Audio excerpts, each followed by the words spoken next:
It is Tuesday, fresh out the shower, just got a clean shave. As you see, I no longer look like a werewolf. I look like a normal human being. Cleaning both whips. Got to clean your cars, man, especially at the start of your work week. You want to look good, you want to feel good. Every single part of your life, it needs to be that way. And as you know, it's Tuesday, so before we get Tuesday content started, I got to get my reflection walk on. Now, this morning, I woke up feeling extremely grateful. Not for the good things that have transpired in my life, actually for the negative and bad things that have transpired in my life. And I know you're like, why the hell would you be grateful for the bad and negative things that have transpired in your life? And I'm gonna tell you why. Because after each experience, each interaction, I got a better level of understanding on how people operate, how the world operates, and how to make sure that I avoid certain people. I understand how to solve different situations. For an example, anytime I'd had a plumber come out to unclog a drain or show me exactly what happened and what caused these things to happen within my house, I would walk with them through the entire process so I could get that understanding and know how to fix the issue. And that's with anything, with the AC, electrical, whatever it is, I would learn from it. Even though it cost me some money unexpectedly, at least I got the information that I could retain within myself so I know how to execute fixing it. Even with relationships, after each breakup or even friendships, I learned a lot about myself and who I am, how I need to operate within those relationships, and who to stay away from, and what am I attracting at the same time, and what's causing that. You learn from that, and it takes certain people to actually experience things in order for them to learn. And I suggest you guys do that too. Yes, nobody likes negative things happening to them. It sucks. Unexpected expenses sucks, breakup sucks, all of it sucks. But at the end of the day, if you are learning from each scenario, each situation, each interaction, you take that information with you and you use it for the present and the future.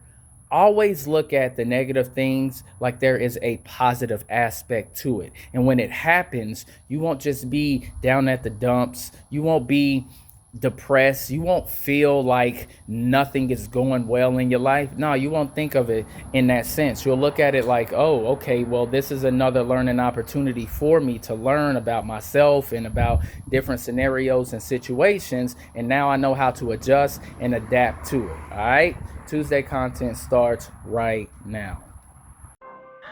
Good day, good people. It's AT Malone, the first of my name because the second is already here. If you haven't already, please like, share, subscribe, hit that notification bell for more videos from your boy. Now, today is Tuesday and it is a busy Tuesday. I got the majority of the things taken care of for the rest of the week, but I still got about 20% more things that I need to do. So as soon as I finish clipping, editing, posting this video on YouTube and getting my clips together, we're gonna finish it off, man. You always want to make sure that you are at the peak of everything that you got going on, especially if your work week starts the next day like mine does tomorrow. You got to make sure that you patch up every single hole that is in your infrastructure. If you want to have a productive, smooth flowing week, you got to make sure you take care of business. Even when unexpected things happen, like for an example, I have my son again for the rest of the week due to some circumstances that went down that's out of my control and out of my power, but being the excellent parent that's involved the majority of the time, I'm taking care of business. So I got to make sure that he's doing what he needs to do, which he is. He has straight A's so far for the year, and we just gonna keep pushing. And he just got a new award that I gotta go buy a picture frame for and post that on his wall of fame that he has in the hallway. So we getting shit done here, man. And I want to tell you guys this. Look, certain things are going to be out of your control. All right. But even if you want to react in a negative way, I suggest that you don't do it. You got to look on the bright side of things and on the positive side of things. So despite the fact that I got my son more than what I would usually have him, the good side is I get to spend more time with him. Yeah, it's going to cost more money. Got to buy more groceries, and my schedule is going to be even more full than it actually already is. It don't matter, because one thing that we know that we cannot get back is time. So I'm going to enjoy this time that I have with my son. We're going to enjoy each other's company. We're going to play video games. Of course, we get our training on. We horse around. We're guys. We like to throw stuff at each other. We like to wrestle. That's what we do. See, when you are a son and you have a masculine father that's a leader that runs his household in a positive, productive way, you get to actually enjoy being a child. I know I didn't get to enjoy being a child because I didn't have that element in my life. But now that I have the opportunity to change that narrative, that, situation, it's fine. My son is happy as can be. He enjoys being around me. I enjoy being around him. And I actually like my son, unlike a lot of you parents out there that don't like your kids. You look at them as, oh, this is just an extra mouth to feed, or I got to spend more money on this child. I don't look at it that way. I look at my son like, look, yes, you're an expensive kid. He is. I tell him all the time, you're expensive as hell, but I have no problem spending money and investing into my child. And the results speak for themselves. He's a good kid. He's a leader in his class. He wins a lot of awards that he's earned. He doesn't get in trouble. He's a good kid. And a lot of that is a testament to my parenting, my parenting, nobody else's. All right.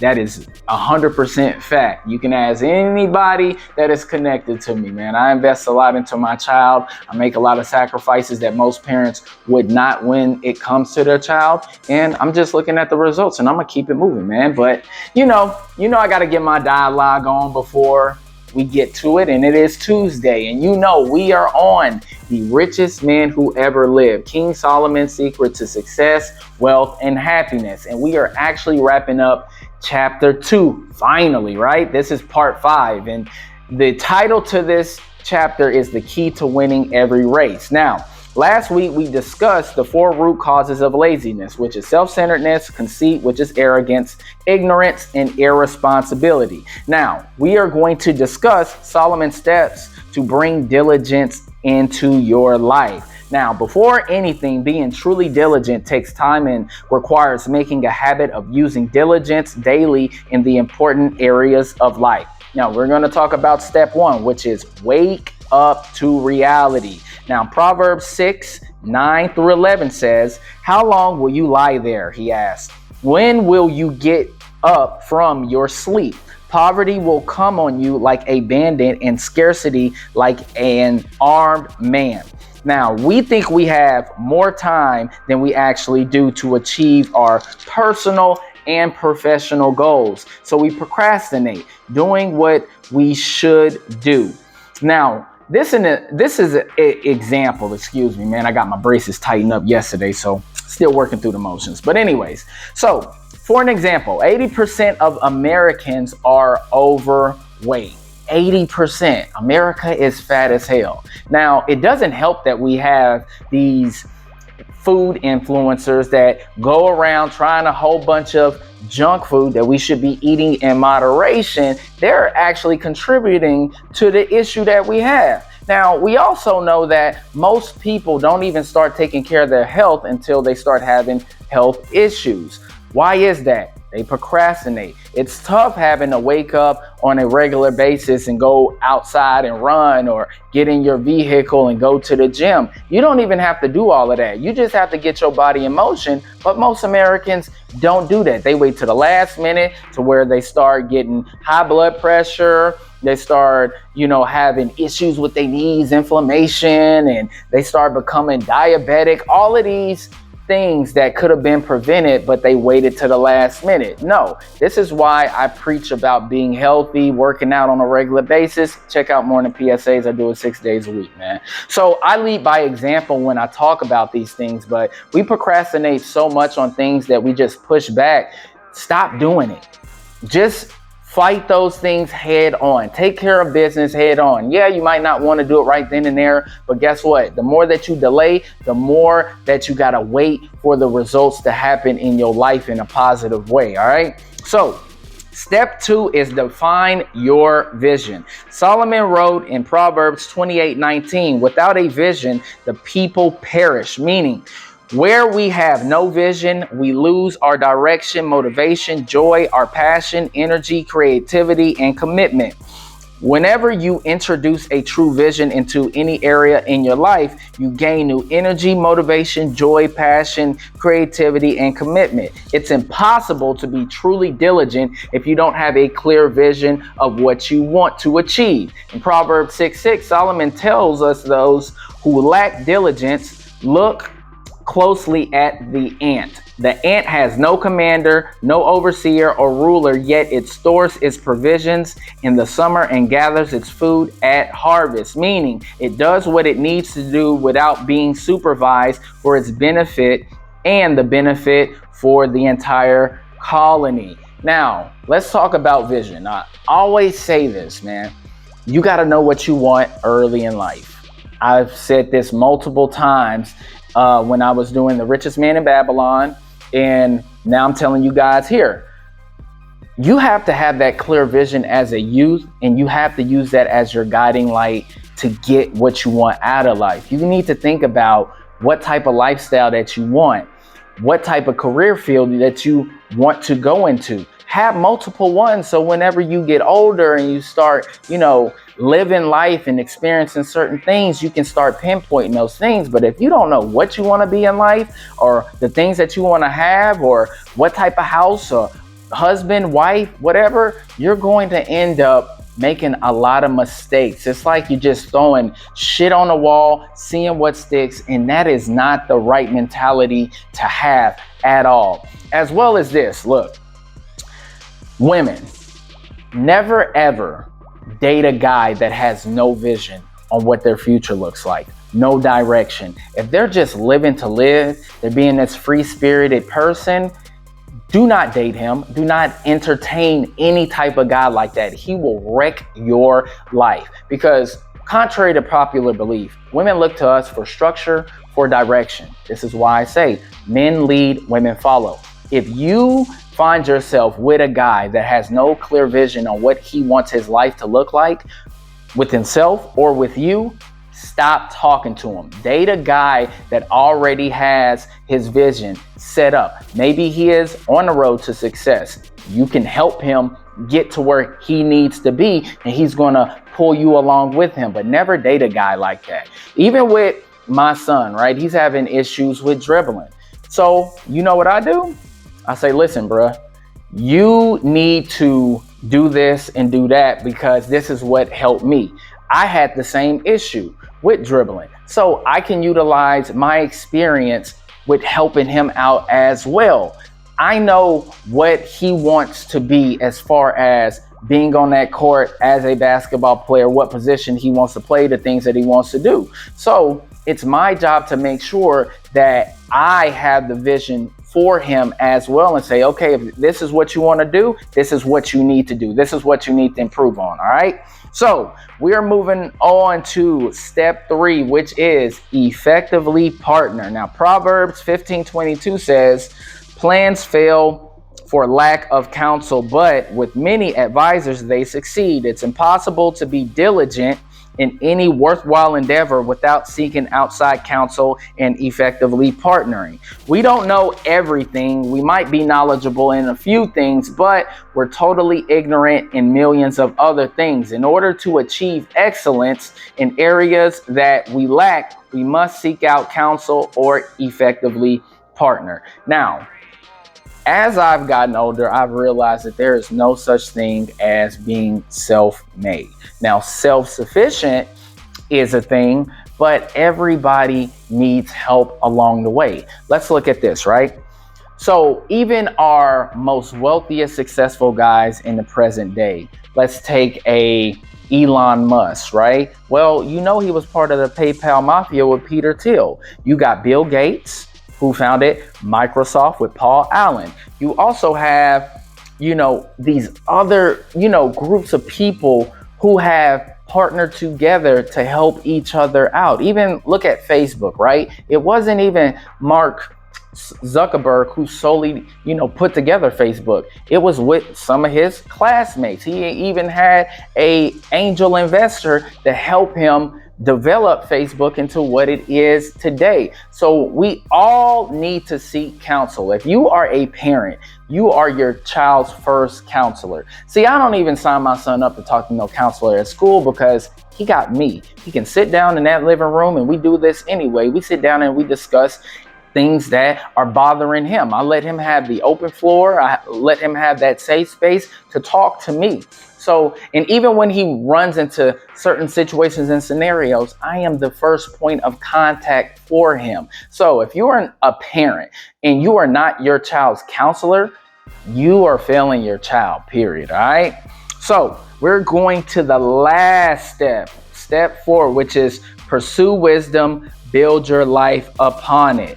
How much better is it to get wisdom than gold? And to get understanding is to be chosen above silver. Now that's Proverbs 16:16. Now this is the final component to becoming a diligent person.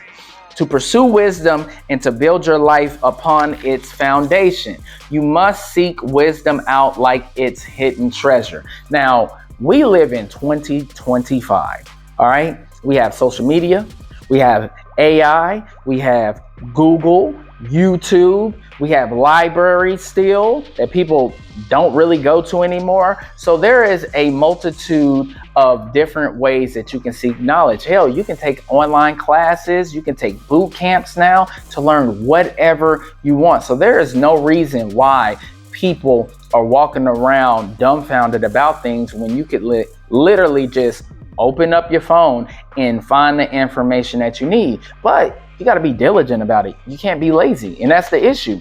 So many people are lazy and they won't seek out things. Even me, right? I'm very self-sufficient. I like to learn on my own independently.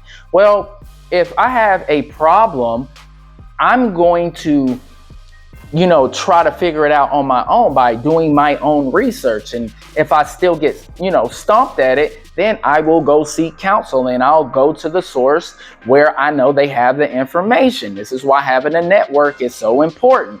But there is no reason why people should not still be learning. I told myself a long time ago, even though I'm getting older, I will never be like, you know, the boomer generation where they don't want to learn anything anymore. And we got to sit there and teach our parents how to do things. I don't want to be that guy. I want to always continue to evolve as I age. I want to learn as much as I can because, listen, the brain is the most powerful, strongest muscle in your body, and we have to use it. We have to maximize it as much as possible. And how do you do that?